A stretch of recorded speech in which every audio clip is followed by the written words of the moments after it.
Everyone needs a budget. That's the message given to final year students at St. Monica College of Education in Mampon. The students are being prepared for a life after school with lessons in financial management. Mahmoud Mohammed Nurudeen has more.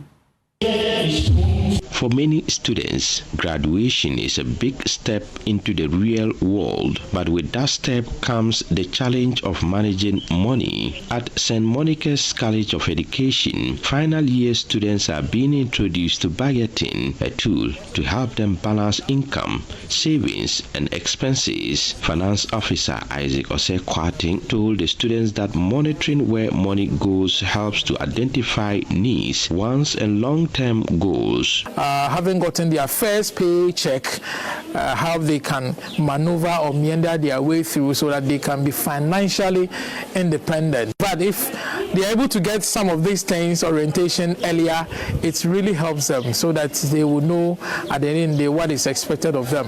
But we give them how they can prepare their budgets. I mean, we wanted to be a personalized budget where they pick their estimates and their estimate in terms of revenue and expenditure. And I've told them their level, because right from here, their level will be level 16, which roughly they can get a basic salary plus the teacher's retention premium for hovering around 4,009. So when the statutory deductions also are being taken off, that is the SNET as well as the tax, they will get a net of some of these things. Students were also taught the 50-30-20 rule, where 50% of income goes to needs, 30% to wants, and 20% to savings or debt. We're telling them, as to having gotten this money, where they think they can invest, they have to also save.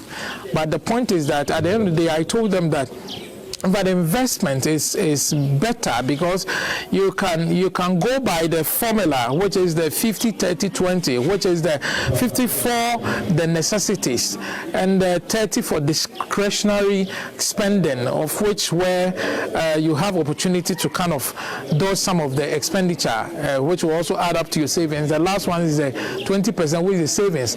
So we're telling them that because of inflations and other issues, when you save, it will just be wiped up. So we're telling them to develop some investment culture where there will be a fixed amount being deducted, so they can instruct their bankers to do what we call automatic deduction, which is direct debit.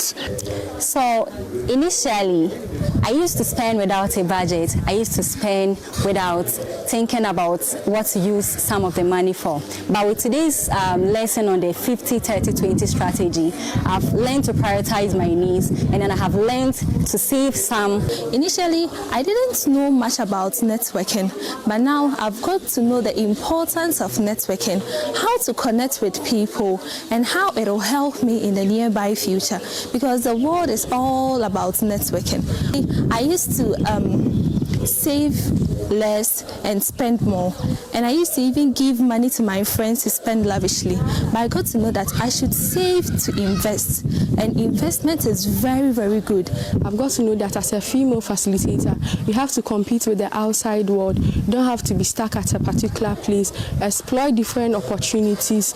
Get contact with the outside world. You shouldn't let marriage be your stopping point. You shouldn't let childbearing be your stopping point, but rather excel and get to the higher grounds. The annual seminar is organized by the Social Science Department of the college to prepare students for life outside the lecture hall. Head of Department Bosco Abuaji says the testimonies of past students encourage them to continue.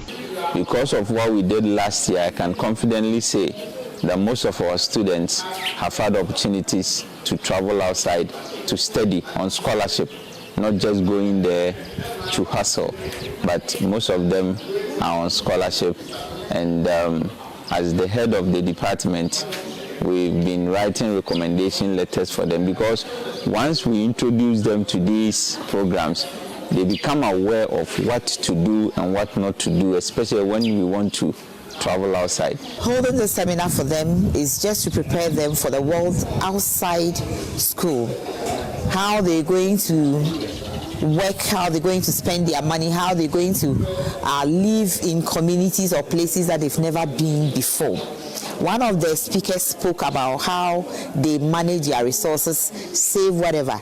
It will be surprising to know that somebody may go pick her salary and would spend everything within a day or two. The seminar also touches on topics like marriage and career opportunities, reminding students that beyond the lecture hall, financial literacy and planning are key to survival. A report by Nurudeen. Question.